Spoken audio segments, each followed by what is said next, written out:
တဘောစိတ်ကုန်းနေမုံတုံးပန်မေ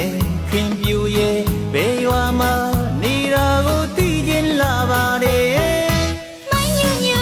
ဆိုင်လို့ရဲ့ညူပြာကြီးမောင်းချေတော်တယ်လေးတွေကဆွေအေးရွာပဲခွေတဘောကောင်းတဲ့ကလေးမရဲ့ရွာကိုအလေလာမယ်မင်းတို့အိမ်ရောက်တော့ွယ်မောင်းကိုပါချွေးမယ်အော်ဘစ်ကီကက်လေးဒါမျိုးတွေကို